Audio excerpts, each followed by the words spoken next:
Kaya't upang mapangalagaan ng brilyante at kahit ikagalit pa ng aming bathalang si Emre, ay hinati niya ito.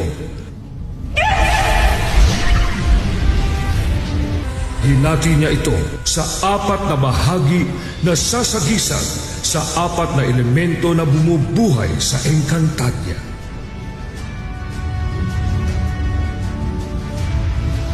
At ang 4 na mga bahaging ito ay ipinamahagi niya sa 4 na lahit kaharian ng mga engkantado.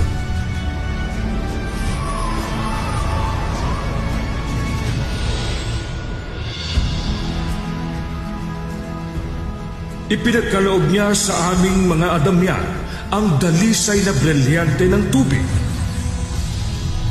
na bumubuhay sa lahat ng halaman at nilalang sa Encantadia. Sa kaharian ng Sapiro, ang tahanan ng magigiting at mapagpalang mga engkantado. Sa kanila naman iginawad ni Cassiopeia ang pangangasiwa sa mahalagang brilyante ng lupa.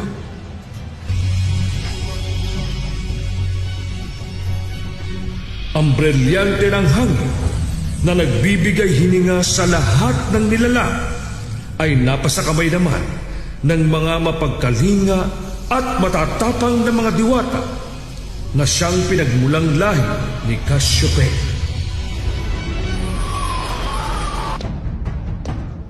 At sa kaharian ng Hatoria, ang kahariang nagmimina at nagpapanday ng pinakamalakas na sandatang noon ay nagtatanggol sa aming daigdig.